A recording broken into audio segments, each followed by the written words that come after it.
This week on Information Technology Leaders, Tom Martin, CIO of University of Washington Medicine. Now here's your host, Laura Schildkraut. Today's guest is the CIO for University of Washington Medicine. His career originally took a fairly traditional path. His first job with Burroughs Corporation reinforced his love of technology. His next move to Andersen Consulting further cemented his talent in implementing technology towards business improvements and his joy of the intensity that senior-level consulting required. Then, in a surprise move, he jumped off the partner track and became the Director of Systems Development for UW Medical Centers. That was 2 promotions ago. Please welcome Tom Martin.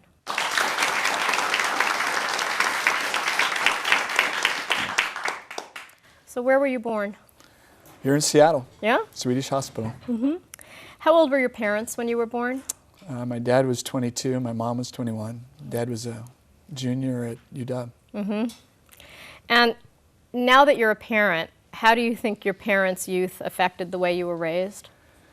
I think that they were pretty scared at the time. I think they didn't have a lot of money, and I think that they were worried about how they're going to make it day to day. But I think that allowed them to spend the time like they would have as young people. I think they didn't let the kids really change how we did things. Yeah. Although, I mean, at that point, you almost don't know who you are and what you're That's true. about anyway. Yeah, I so, think that they grew up being parents. Yeah.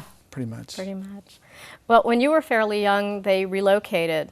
Right. What was that about? Dad got his degree in chemical engineering and went to work in pulp and paper, and so he worked for Longview Fiber in Longview, and then from there we moved to Washougal when I was about 9. Mm-hmm. And what were you like in high school? High school? My son would say I was a nerd, but it's all relative. Yes. So I would say I was a pretty serious student, really a fan of sports. Which sports? I wrestled and I played baseball, but I liked all of the sports. And in a small town, that's all you did, was go to the games, or either playing or watching. Yeah. And I had a circle of friends that we were probably the serious students, but not too serious. Did you work at all during high school? I did. I worked at the local veterinarian. I was the kennel boy, which means I cleaned up every morning and fed the animals. I did that for 3 years, every day, 7 days a week. And did that convince you that you liked being in this area or didn't like being in that area? It convinced me I did not want to be a veterinarian. Why was that? I just had enough of animals. I saw animals in various states of injury and sickness, and just really wasn't something I was interested in. I got to help on some surgeries, and so I was not all that interested in medicine actually after that. Which is kind of funny in retrospect. When did you first realize you were smart? Boy, I'd say in grade school. Really? Yeah. In the first grade, there was this little contest where you say that number of, you got a star on the wall if you wrote all the numbers to 100 and then all the numbers to 1,000.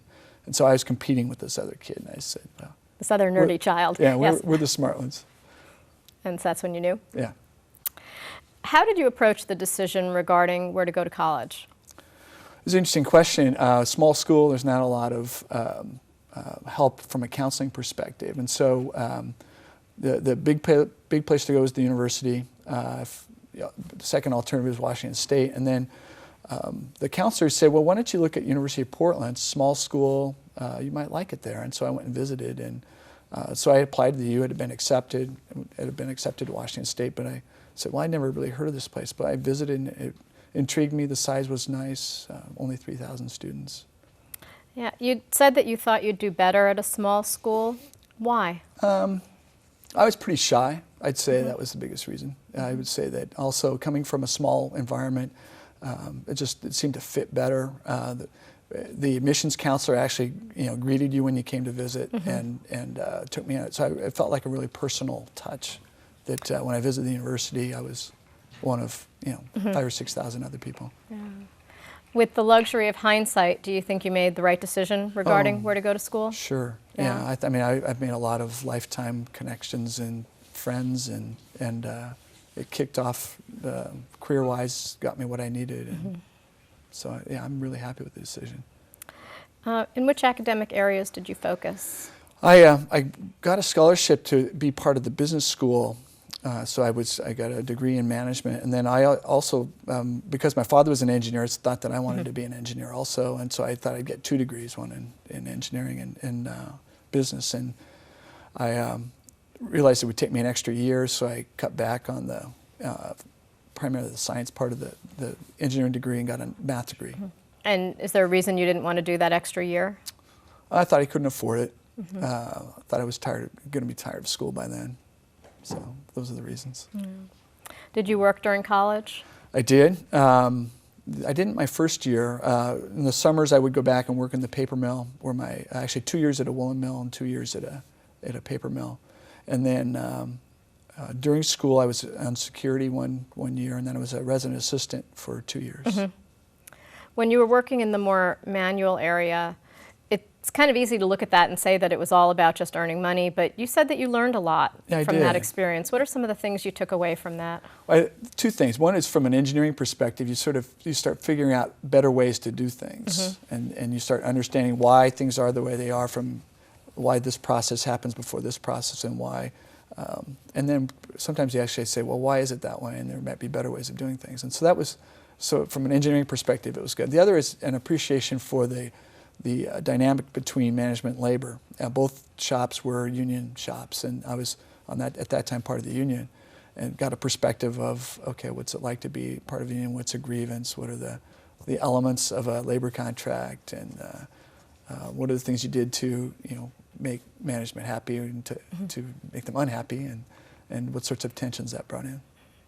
Did you learn anything interesting about management? I learned the kind of manager I didn't want to be. Which was what?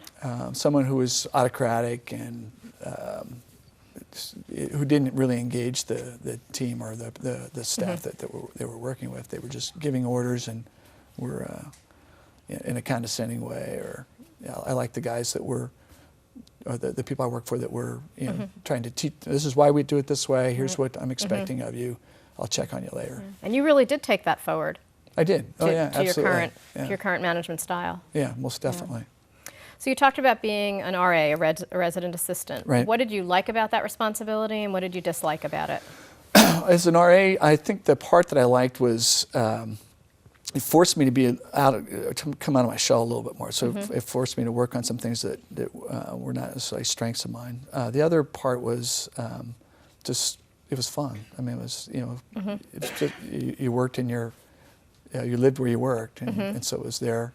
It wasn't that hard. But the part I didn't like was confronting people when they were doing stuff that was wrong. So people sneaking girls in. We lived in it wasn't co-ed. So the school was a Catholic school, and so you had hours that women are supposed to be in the dorms, and so you're chasing women out. Telling people if you're gonna smoke pot, you do it. Put a towel under your door or something. I don't want to know about it. No beer in the hall. Keep it in your room. Did you overall like the sense of responsibility? Yeah, no, I liked it. As an oldest child, it's sort of it comes with the territory. When you graduated college, did you know what you wanted to do? No, not really. I mean, I knew that I wanted to be generally in a management sort of orientation, and I thought I had a strength in sort of systems analyst roles, but I didn't have a lot of computer background, so I thought I'd be pretty good at figuring out how processes work and how to make them better. Did you participate in the formal recruiting that was offered? I did, and so this was in the late 70s, and so it was actually a pretty tough time to get jobs. And so I interviewed with probably 3 or 4 companies, and Burroughs Corporation came on campus, and I didn't know who Burroughs was before I interviewed with them. And they didn't have the web there to check. That's right. You had to really work to get the background at that time. And so I figured they liked the fact that I had a partially technical, partially business background, and so that was really a good fit at the time. So you started with them as a what? It's called a systems representative, but basically helping look at software and fitting it to certain business problems. And so I worked in small business, commercial applications like billing, accounts receivable, general ledger, payroll. In which ways did college prepare you for this experience, and in which ways did it leave you kind of unprepared? Okay. Probably the 2 things that were the best were accounting, having an accounting background, or having have taken accounting classes, I knew what a double entry bookkeeping looked like, and so a computer has to do the equivalent of that. So understanding what entries made sense for posting revenue, for posting cash, those sorts of things were helpful. The second was just the tools of systems analysis. So we had to do a lot of flow charting and stuff when I was in school, and so that was helpful. So you ended up using some of that. Using those. I'd say that the part that didn't really prep me for was some of the interpersonal things, what I would say personal or professional survival skills. Did you think that it should have, or was it reasonable that it didn't, and you just sort of learned that on the job? I never really thought about it as a whole in my education as much as a set of skills I needed to pick up somewhere, and whether I did it in school or on the job. Yeah. Did Burroughs offer a formal training? Yeah, they did. In the first 6 months, I had 3 months of specific training on specific applications that I was asked to learn. And then they had a lot of on-the-job training at the site that I was stationed. Did anything surprise you about your first kind of white-collar job? I was surprised at how boring it could be at times. Really? Yeah. I was. There were times when I would say, well, what am I going to do? And so I was used to jobs where you were really expected to be sort of moving and active, and to sit at my desk and actually have to, study a manual or write a piece of code, et cetera. I mean, it was just tedious. Yeah. I remember reading a book once that talked about the difference in expectations, where knowledge workers basically can sit there and have the appearance of doing nothing, but they are actually working and thinking and trying to solve a problem. Right. And yet, if your manager walks by, you start to try to look busy, which jolts you out of what you're really hired to do, which is sit there and think and solve a problem. Right. And there's this kind of imbalance. It is an imbalance, and you're given the manual labor background I had. I said, looking busy was important. It was important. Otherwise, you were a slacker. Yeah. So it was kind of an interesting problem to try and figure out. And then, how did the move to Seattle come about? Because you weren't originally in Seattle. No, I was based in Portland, and I thought I wanted to go to graduate school, and so Burroughs was willing to pay for graduate school, and they so I got a transfer to Seattle. And I had started graduate school because during my time at Burroughs, I'd run across consultants, people that were helping to a client select software, and so I said, I'd rather be on that side because. Why? Why did you think you wanted to be on that side?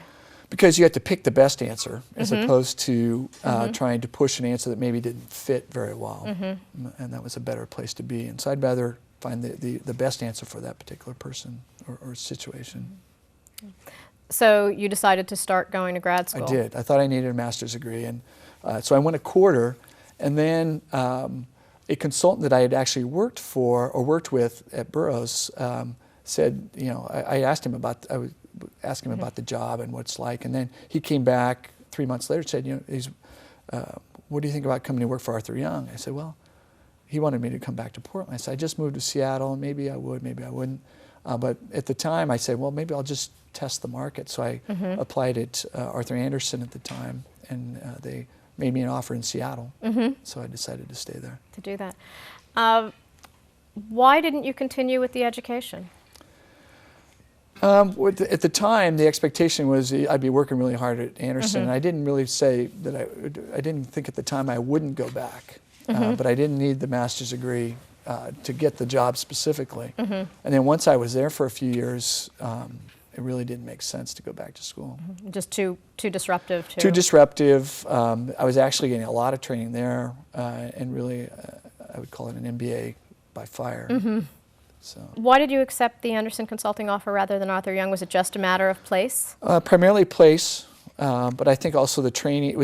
Arthur Andersen at the time had one of the larger consulting groups, and it was just a more prestigious consulting organization at the time. And they're known for their training program. Right. How did that differ from the Burroughs training program? I would say more intense, more focused on the culture, really focused on process of doing analytical work. So instead of learning a piece of software, you were learning how to do consulting work, how to do, what are the business problems you're trying to solve, what are the elements of a business problem you're trying to solve, what are some ways in which that we do it at Andersen, how do we document things, how do we provide a trail of documentation that other people can follow when you're gone 3 months from now. Did you agree with their approach as you were going through it? Did it feel kind of right to you? I was in a position of learning. It generally was intuitive, so it was something it made sense. Yeah. Did you ever feel like you were kind of going backwards because there were a lot of newly minted undergrads as well as some people with grad school?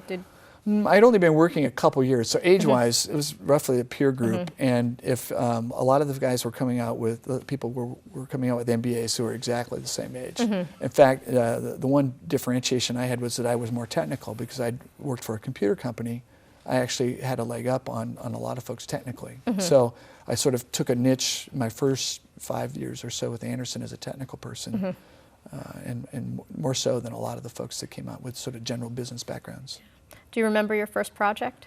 I do. I was sent to Coast Credit Union in Eureka, California. And I'd been married. We got married on Saturday, and I left on Tuesday to go to Eureka. And I was... Should have known then. Yeah. It was sort of a sign of things to come. Yeah. And I commuted back and forth every weekend for 3 months. That's a good way to start a marriage. Yeah. Yeah. My wife was pretty understanding. She didn't know any better. It's true. So did this, now that you were in it for a year or so, did it feel like a better fit than Burroughs? Was it the right decision? Definitely. I was happy from the time I started, from a standpoint of all the things around providing the right answer. All of that was really true. And then I was learning so much. And then the professionalism. It was working for a vendor company where you're selling software and hardware. It's a much different place than you're providing answers to real problems. It wasn't until later that the marketing stuff comes out. Yeah. Did you feel that you were respected as a young consultant? I think so. I think primarily for the technical stuff I was able to do, and I was, a hard worker, and I think I got good reviews. People thought I did pretty good work. Did you feel that they did a good job making sure that you were ready to go into things, or did they push you into things that you weren't quite ready for? That was sort of the Andersen way, was to push you beyond what your comfort zone was. And you were always asked to do things that you'd never done before. And where I was always in a position of a lot of new challenges. And I think sometimes as a client now, or potential client, I always look for that and say, well, has this person ever done one of these? Because I'm not really interested in paying to train this person.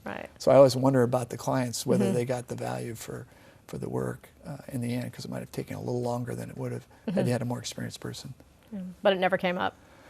Well, you always hear little jokes. Yeah. You say, well, did they wheel the school bus up and a bunch of kids get off to do the work? I mean, that's sort of a standard Andersen joke. And you look young, so I'm sure that probably didn't. I looked younger then. I imagine.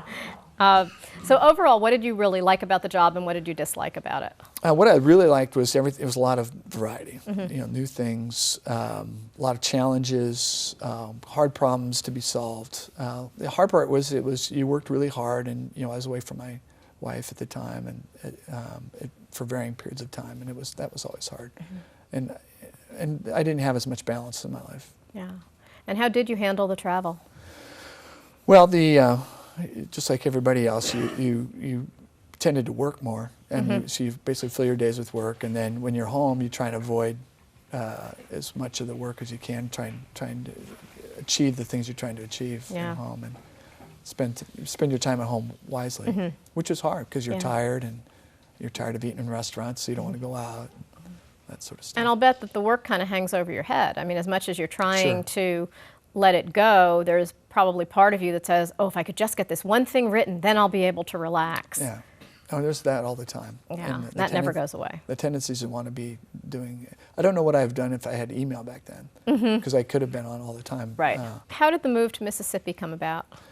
I had been with Andersen about almost 5 years at that point. Actually, it was right at 5 years, and 4 years. And we got a job, and at that time I had developed some expertise in a certain database management system. And so I helped write the proposal for a welfare job in the state of Mississippi. And they asked 2 other people from Seattle to go down, and they quit. Said, I don't want to go to Mississippi. And so they quit Andersen? Yeah. Don't you get one opportunity to say no? I think that's fiction. Is that fiction? I think so. Really? You get no opportunities to say no? I think if you've been there a while, you probably could say no. But in the end, I don't know that too many people said no. Even no thank you? I don't know. Those people didn't. I didn't stay see around them. very Yeah. long. We didn't get a chance to do the exit interview around that. But so anyway, I started working there in February. My wife was, literally 8 months pregnant at the time, and so about the middle of March, I was in Mississippi on a Friday morning. I was coming home Fridays, and she called me and said, I don't know, I have all these physiological things going on. I'd say, well, I'm not an expert. It sounds like you're going into labor. So I got on an airplane, made the airplane in 2 minutes, flew home, and got there about 1 in the afternoon. The baby was born at 8. So 7 hours. That's pretty close. Pretty close. Yeah. Was she amused? She was nervous. Yeah. Yeah. First child, you're going to be nervous. And she'd actually gone into work. She was a teacher, and she was at the copy machine when her water broke. And so I said, well, figuring these things out. Yeah. But 6 weeks later, we packed our stuff up, and Tammy, my wife, moved to Mississippi to live in an apartment complex. With a 6-week-old. Yeah. Wow. Still liking consulting.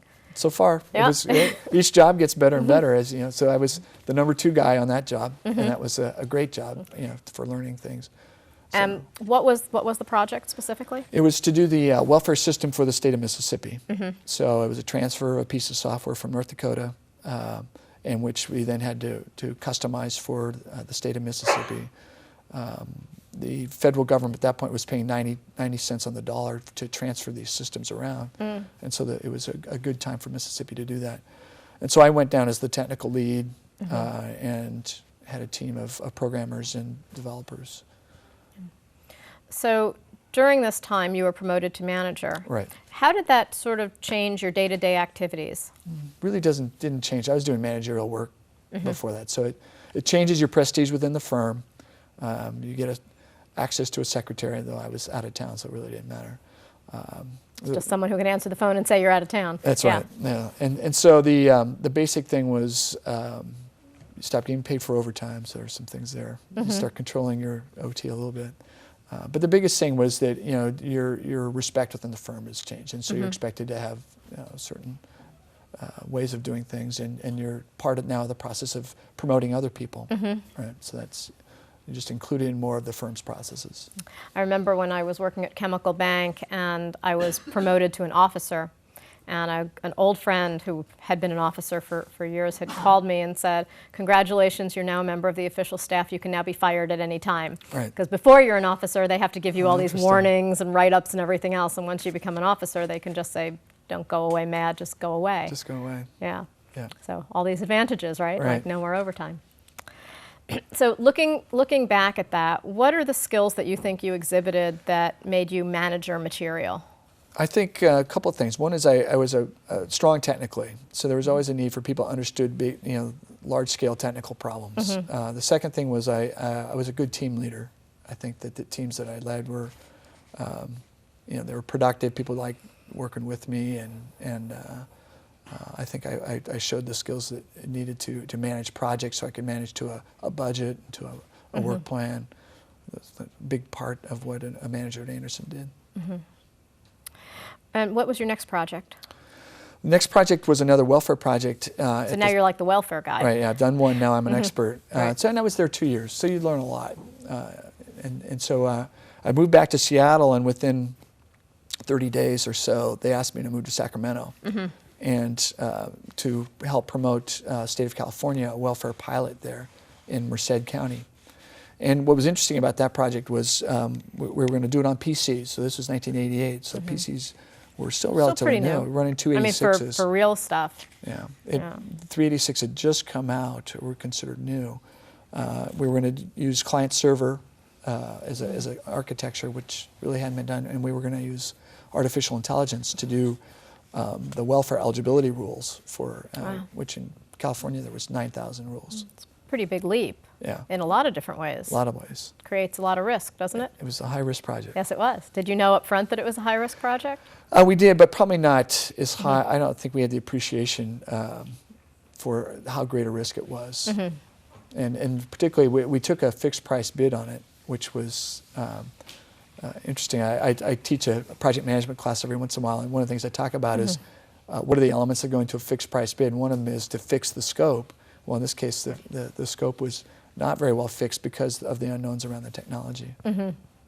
So if you had it to do over, would you have been more insistent, or how would you have handled that differently? It's an interesting problem because I think because we chose this approach, we got the deal. And had we priced it at the real cost, I don't think we would have got the deal, or we would have changed our technical approach. Because in the end, other states have used the architecture that we ended up with. State of Nebraska implemented this architecture. Massachusetts considered it. I don't know if they ended up doing it. But anyway, so it ended up being visionary from a standpoint. And very leveraged, but that doesn't make it easier for you when you're going through it, does it? No, that's right. Up front especially. And in the end, this particular project, Andersen's still there. They still do the maintenance on the system. So what ended up looking like a money loser has been a great project over the long haul. Did your family move with you right away? They didn't. They were living in Sacramento at the time, which is where our state and local government practice was located. And so I commuted from Sacramento to Merced for about 6 or 8 months, and then that's about it's a 2-hour drive. So and I had an apartment down there, so I spent 3 nights down there, and I'd come back in the middle of the week and then back on the weekends. And now, that's fairly common in consulting. It is to be doing that kind of lifestyle. Do you ever get used to it, or do you just start to accept it, or? Well, you always start trying to put in the context of, okay, what's important for your career, and see, okay, this is part of the dues you pay, and so then at some point you say, is it worth it? And your wife is always asking you whether, or your spouse is always asking whether it's worth it, and those are the life decisions that you end up making along the way. But in this case, my wife chose to move down January of 90, and she will tell you it's the longest year of her life because we lived there from January to January, and somewhere in there we had some long conversations about, okay, is this lifestyle right for us in the long run? Yeah, no, it's not easy. Kind of looking back at the project, I know that this was a tough one for you. What are some of the things about that project that made it difficult as you were going through it, besides just the risk? I was the project manager on this, and so and the way Andersen's set up is you have partners who are your engagement partners, and then they report to other partners who run the office, and so I was working really closely with the engagement partner, and we had decided, here's what the work was, and here's what we could charge, and then here's what it would cost. So what we were being paid and what it cost were different. And we made assumptions around how productive we'd be and how we would manage all the risks that we knew of. Well, in the end, there were a lot more unknowns than expected, and so our financial problems grew bigger. And what I didn't know was what the engagement partner was telling his boss. And so in the end, they start seeing. And the engagement partner was telling his boss? Probably more optimistic views of what was going on. And so at one point I got a phone call from the managing partner of the LA office, which was where our engagement partner was out of. And he said, what's going on? And your financials are looking like, not so good. Not so good. And he used more colorful language. I imagine he did, yeah. And I said, I don't know what the partner's telling you, but here's what's really going on. And I've been telling him that for months. I had been, but there's also a lot of pressure to say, we got to make it look this way, sort of trying to help us sell it internally. And meanwhile, the client's only willing to pay what they're. So you really have two challenges. So you're not only managing the client and the client's expectations, you're also managing your management and their expectations, and you're sort of caught in the middle. Definitely caught in between. And so there was a point where we had to recast the whole thing, and at that point, I was assigned a different role within the project. I was assigned to management of the client, where someone else was assigned, the execution of the project, and that was hard for all sorts of reasons. But it was the right thing to do internally. You had to make the steps to appear that we were going to make things better, and so it was right around that time that I was also then asked to market this system to other states. And so not only was I managing that client, but I was also trying to sell the same solution to other states. And so I was really starting to travel more. Yeah. So when something like this happens, it turned out in the long run that it was a very successful project, but it definitely took a hit to your partnership aspirations. Did you realize that at the time, that the partner track was getting further away from you, or what would you have needed to get back on that track? I would have had to have, I think, had I stayed involved at Andersen, we would have promoted another deal in which they actually ended up winning. So between the ongoing work at Merced County and then the next project, which I would have been involved with, I think I would have been fine. It probably would have added a year or two to the process. But in the end, you know, they tell you, so you're not going to make partner, or in this case, they actually added a step right about that time. To everybody? Yeah, associate partner. And so they said, you're going to need an extra year. And I said, okay.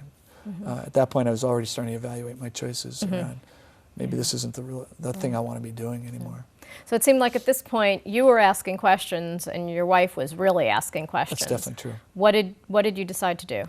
About Rose Bowl time, actually, because a friend of mine was driving down to watch the Rose Bowl in '90, I think it was, and he stopped at the house in Sacramento and said, you know, why don't you come work at the university? I've got a good job, or I need somebody of your skill set. So I said, well, you know, tell me what you can do. And so it took him about 6 months or so to get the job created, and I went in May to interview, and they created a role that was important for their strategic initiatives, and I accepted that role. Was that a hard decision to leave that safe place where you were basically pretty happy, at least professionally? You were really having a good time. Well, except that, you know, with all the other turmoil, it was less happy, and so I would say it was not that hard. And I think that looking back, I don't recall having any regrets during even the short-term window. Sounds like you were ready. Yeah, I was definitely ready. So what was your title and what was the scope of your responsibility? I was brought in as the Director of Strategic Projects Implementation. They added implementation to make sure that the work actually got done. Right. Right. So, but it was writing some software that had been on their systems plan. And the University of Washington Medical Center at the time, or it was really for Harborview University Medical Center, they wrote most of their software. And so we were writing, and that was really a skill set that I brought to the table. That you had, yeah. Right. And so, and in some technical platforms that I had some exposure to.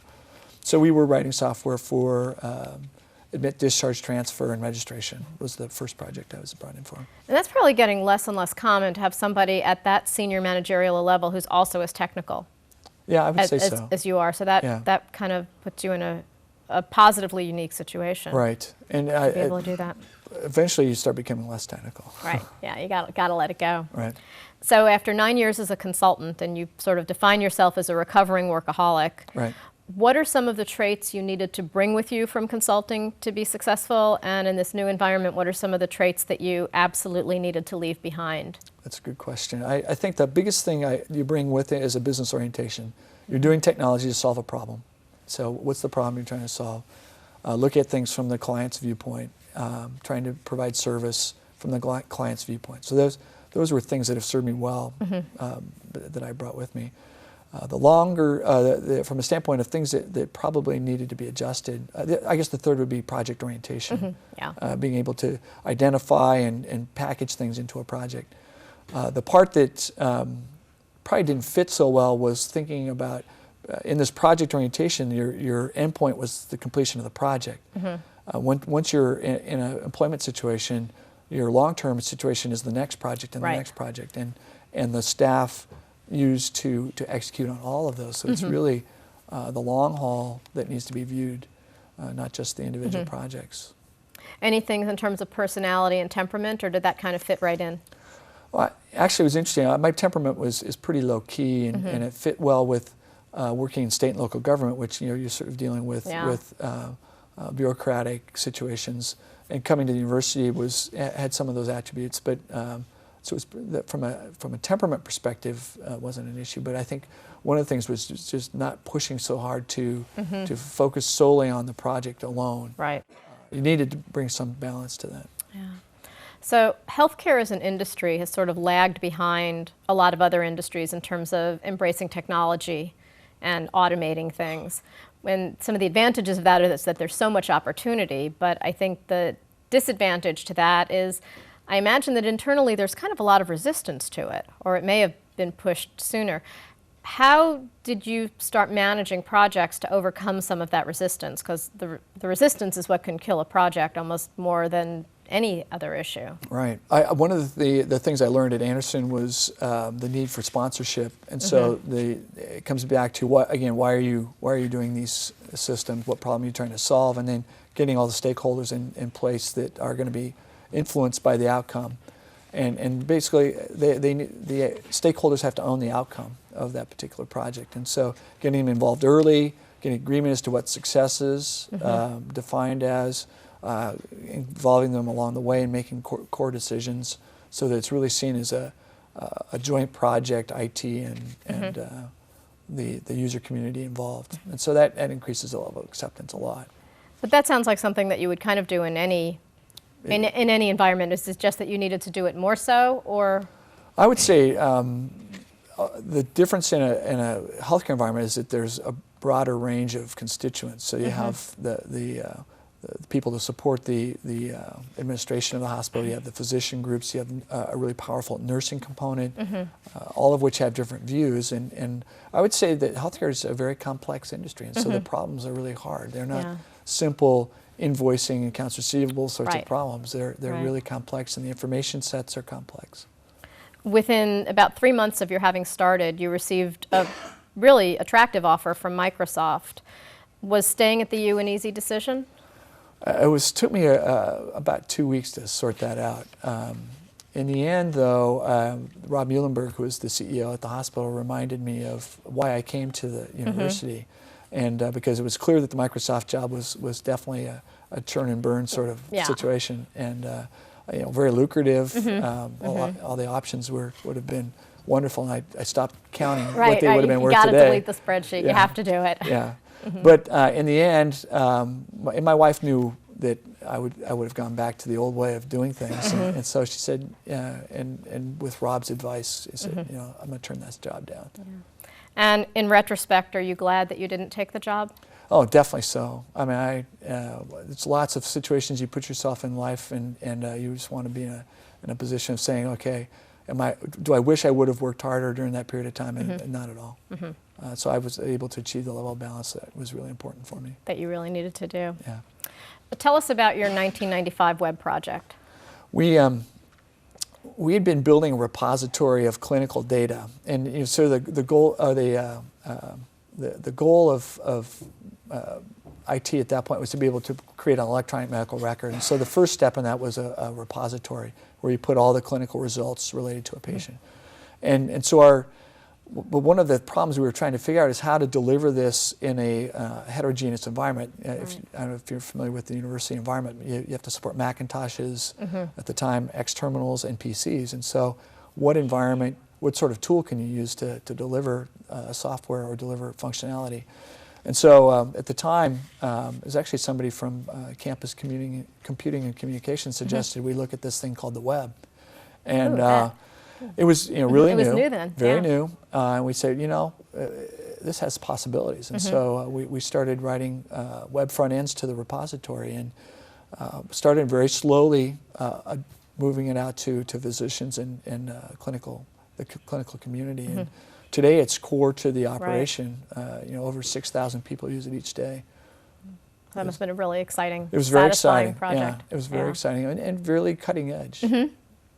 Which is something that's kind of neat in the healthcare environment. You don't always assume that you're going to be doing that. So definitely what a treat. So. Yeah. No, that's definitely so.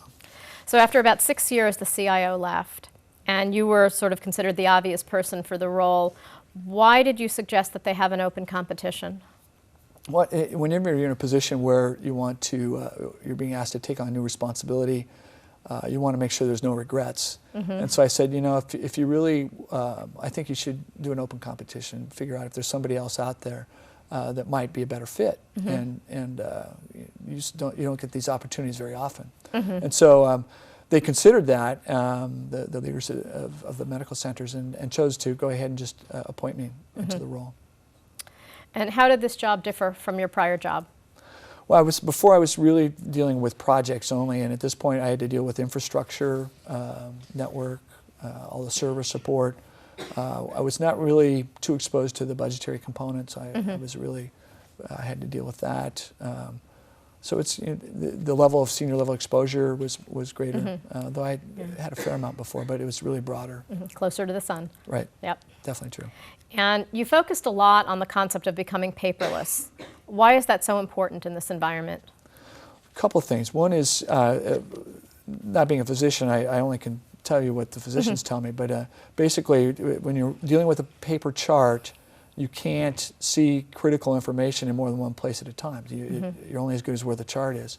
And so a lot of processes depend on the clinical information in that chart, billing, utilization review, and providing of care. Right. And so, and providing of care via the telephone if the person calls in the middle of the night, or if they show up in the ER, the chart could be somewhere else that's not accessible. And so to have the information online is really helpful in providing good quality care, because the clinicians need access to information. It's really an information job.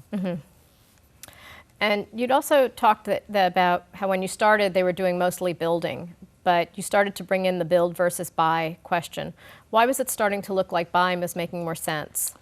I think one of the issues is historically software in the healthcare industry had always been focused on billing, and it was because of the complexity of the problems that the software wasn't really able to be responsive. And finally you started to see systems that could do some of the work that was intended. But it was really in about 1999, 2000 where we were competing for web skills with the .com, where I said, I can't compete against stock options and beer on Fridays and the lounge and those sorts of things. It was it was too tough an environment. So I said, we really need to let the professionals, meaning software houses, write the software. And we just couldn't, and plus we couldn't deliver the functionality fast enough to get to paperless. It would have taken too long. And what do you do with the staff that's supporting the systems that are being replaced? That's a really good question. And we, the minute we've made the final decision to transition to a purchased application, we started the transition process for staff. And we really have two sets of people that are impacted. One is we're replacing our billing system with a package. The billing system is homegrown, COBOL, written in 1975, and literally some of the people are still around. And so we're trying to find ways that we can actually transition them to productive skills into the future. Similarly, for the web tools that we're replacing, there's lots of places that we can still write web software. 4 years later, you were promoted to head up all of UW Medicine. How did that change the scope of your responsibility? The University of Washington Medical Centers, before I was responsible for just the hospitals, but there's other components to medicine at UW, and includes the physician practice plan, University of Washington Physicians Primary Care Network, which are the network of clinics in the King County area, and then the School of Medicine itself. Each of them had separate IT departments, and so because of there was a lot more sharing of software at that point, about 2001. It made sense to consolidate those. All of that. Yeah, and so they created a new position and appointed me there. So in terms of managing such a broad organization, what did you assume would be easy that turned out to be hard, and what did you assume would be hard that turned out to be easy? Hard that turned out to be easy in that transition, I would say the process for, let me think about that. It's all kind of hard. It is all kind of hard. I would say for me, the part that turned out to be easy was working with the physician community. And I guess because... You could assume that would be hard. Yeah. I would assume that would be hard. Yeah, people always said that this was going to be hard. And frankly, the fact that we delivered some meaningful functionality through this web tool, I think gave me a lot of credibility. And so I would say that turned out to be easier than I expected. The hardest part is figuring out how to share all the costs fairly across this complex organization. And so that's a harder problem than I would have anticipated, because it seemed like a math problem, which should be pretty easy to deal with. But it's really the politics of what's fair, who should pay for what. When I was at Microsoft and we would get so completely caught up in the intensity of projects and the deadlines, we always used to say, look, to try and calm ourselves down, we don't work for a hospital. Like nobody is going to suffer if this doesn't happen. Well, you can't say that. Right. How many of the systems that you guys work on are really life and death, mission critical, and what do you do to make sure that everything's okay so that you can sleep at night? Well, there's really many of them, but the core ones are the access to the medical record, and particularly at Harborview, where most of their information is stored online in either an imaged form or data form, making sure those systems are available. The other is radiology images. We're almost 100% filmless at Harborview, wow. and approaching filmless over the next year or so at UW Medical Center. And so to not be able to read a film or a digital image could be life and death. Right. And so the things that you try and do then are to make sure that there's appropriate redundancies in place. If a component X fails, do you have another one of those? The second is to keep the data secure, to keep intruders out. Those are the sorts of things you're trying to do. Yeah, I suppose that would be scary. Yeah, I would imagine. What are some of the advances in healthcare IT that you're most excited about?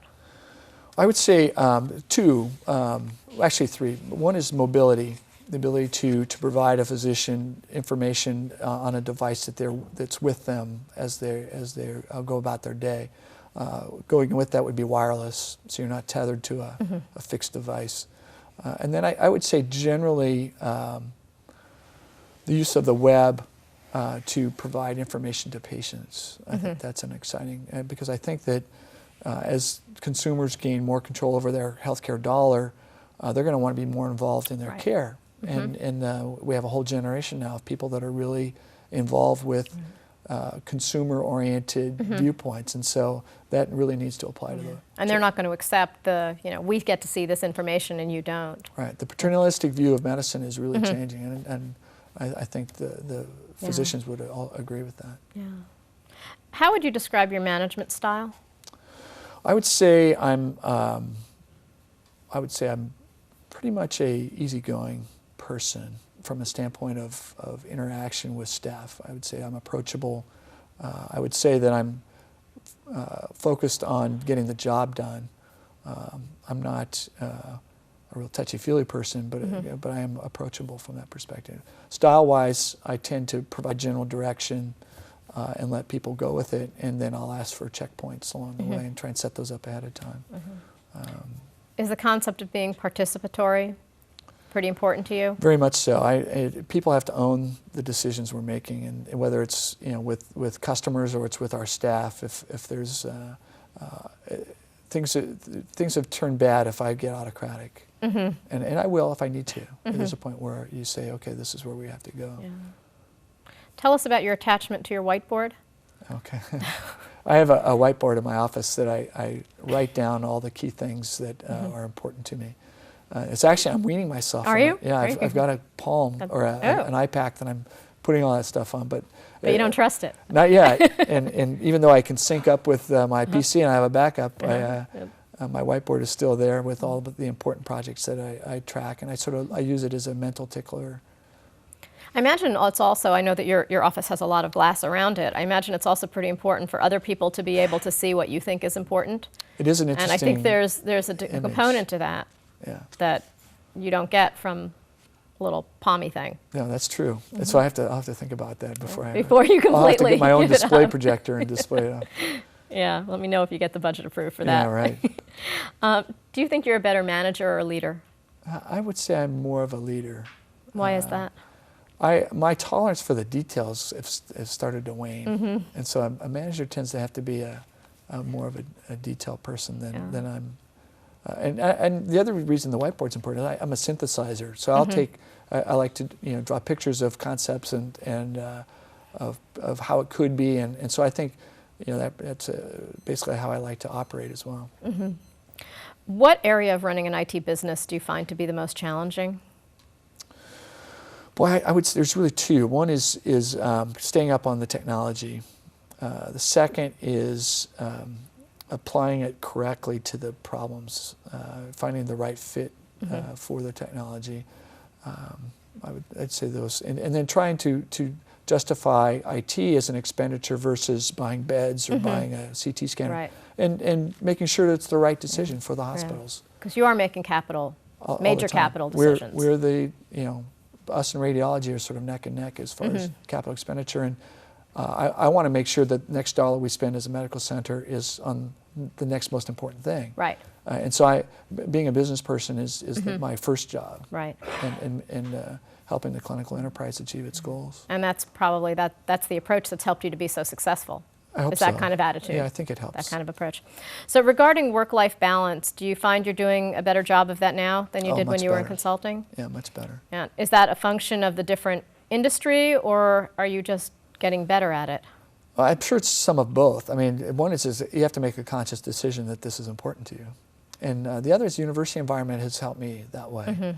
I think that it's really provided me an environment which I can do the other things I need to do and still feel like you're making a difference in an area that has a great mission. You can't beat a mission like healthcare, and in an environment like the academic environment of the University of Washington. By temperament, and you've defined this yourself, you're fairly conflict averse. Yeah. Do you feel overall that that's served you well, or has it served you not so well? I would say generally it has not served me so well. Okay. If I were to say, I will try and find ways to solve problems by avoiding conflict, and sometimes that helps, but I think my most sticky problems could have been avoided had I just hit real problems head on. And so I'm getting much more conscious of, okay, this needs direct involvement now.